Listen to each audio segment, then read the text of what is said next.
Bonjour, aujourd'hui on va mettre des noms un peu scientifiques sur des réalités que beaucoup de gens connaissent de très près.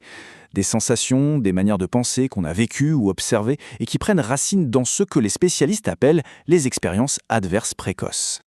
Souvent, tout commence par ça. Une sensation purement physique. Une oppression, un nœud dans la gorge, ou cette tension qui ne nous lâche jamais vraiment. C'est notre point de départ. La question c'est, d'où ça vient, au juste? Parce que, évidemment, ces sensations ne sortent pas de nulle part. Elles sont en fait le point final d'une très longue histoire. Une histoire qui a commencé bien avant. Pour bien comprendre, on va faire comme en clinique. On part du symptôme, de ce qu'on ressent aujourd'hui, et on va remonter le fil, pas à pas, jusqu'à la source. Alors la toute première étape de notre exploration, c'est de réussir à nommer ces ensembles de symptômes. En thérapie, on parle de constellation clinique. C'est une belle image, non? Des schémas qui relient ce qui se passe dans notre corps, dans notre cœur et dans notre tête. Prenons une première constellation, un grand classique, le perfectionnisme pathologique. Avant même que ça devienne une pensée, ça s'inscrit dans le corps. Vous savez, cette tension permanente dans la nuque, les mâchoires qu'on serre sans s'en rendre compte, une respiration très haute, très courte, comme si on était constamment sur le qui-vive. Et ce qui est fascinant, c'est de voir à quel point le corps est le miroir de nos émotions. Toute cette tension physique, en fait, elle reflète une anxiété diffuse, une peur panique de l'échec, et surtout, ce sentiment tenace de n'être jamais, mais alors jamais, assez bien. Et la voilà, la croyance racine, le moteur de toute cette constellation. Cette petite voix dans la tête qui répète en boucle que notre valeur en tant que personne dépend de notre capacité à être parfait. Le point crucial à comprendre, c'est que le corps et le cœur ne font qu'obéir à cette règle invisible. Allez, passons à une deuxième constellation très répandue, la culpabilité chronique. Et là, on retrouve ce fameux poids sur la poitrine.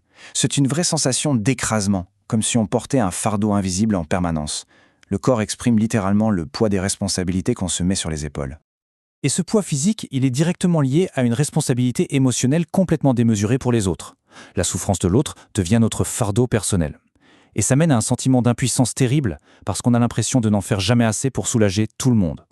Et voici la pensée qui pilote tout ça. L'idée que le bonheur, mais aussi le malheur, des gens qui nous entourent, dépend directement de nous. C'est une vision du monde où l'on est au centre de contrôle des émotions de tout le monde. C'est une charge immense. Bon, maintenant qu'on a mis des noms sur ces constellations, la grande question c'est, mais d'où est-ce qu'elles viennent? C'est le moment de passer à la deuxième partie et d'explorer ces fameuses expériences adverses précoces, ces événements vécus dans l'enfance qui sont à la source de la souffrance d'aujourd'hui. Là, le lien est direct, il est limpide. La peur constante de l'échec, qui est vraiment le cœur du perfectionnisme, elle n'est pas née de rien. C'est la conséquence directe d'un environnement où l'amour et la reconnaissance n'étaient pas gratuits. Ils étaient conditionnés à la réussite. Ça commence souvent par des phrases qui ont l'air anodines, presque des encouragements. Mais quand on les entend tout le temps, elles installent l'idée que ce qu'on fait n'est jamais vraiment suffisant, que la barre est toujours un peu plus haute. Ici, le lien devient beaucoup plus clair. La déception du parent connecte directement la performance de l'enfant à l'amour qu'il reçoit. L'échec n'est plus une simple erreur, ça devient une sorte de trahison affective. Et puis parfois, le message est d'une clarté brutale. L'amour n'est plus quelque chose d'acquis, c'est une récompense.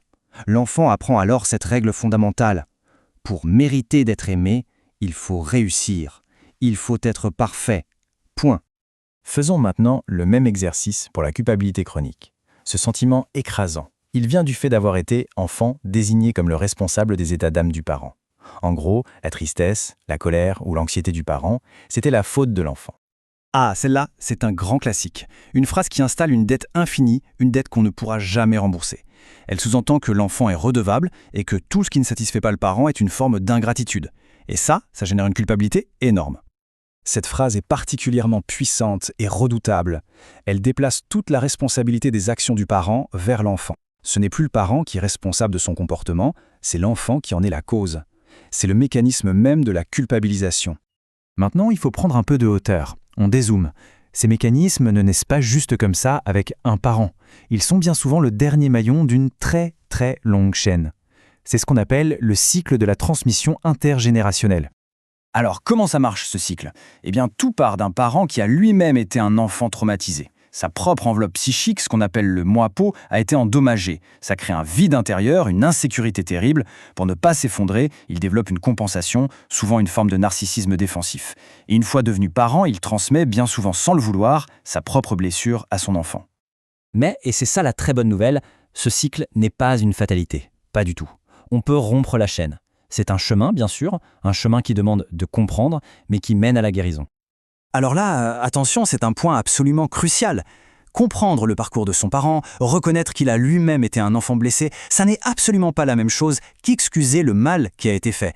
On peut avoir de la compassion pour la victime que le parent a été sans jamais minimiser ou pardonner les abus qu'on a subis. Du coup, la clé pour sortir de ces schémas, c'est un concept puissant, l'autocompassion. C'est tout simplement apprendre à se traiter avec la même bienveillance qu'on offrirait à un ami qui souffre. C'est reconnaître que la souffrance et l'imperfection, ça fait partie de l'expérience humaine. Et c'est apprendre à observer ses émotions avec une juste distance, sans se laisser noyer. Ça, c'est un message d'espoir qui est incroyablement puissant. Le travail de guérison qu'on fait sur soi, ce n'est pas un acte égoïste. Loin de là, en se réparant, on devient un rempart qui empêche la transmission du traumatisme. On protège ses enfants et les enfants de ses enfants. Alors, pour finir, la question reste ouverte. Apprendre à écouter ses sensations, c'est un peu comme commencer à lire sa propre histoire. Et une fois qu'on la comprend, on a le pouvoir de décider de la suite. On peut reprendre le stylo et choisir d'écrire un chapitre différent, pour soi et pour tous ceux qui viendront après.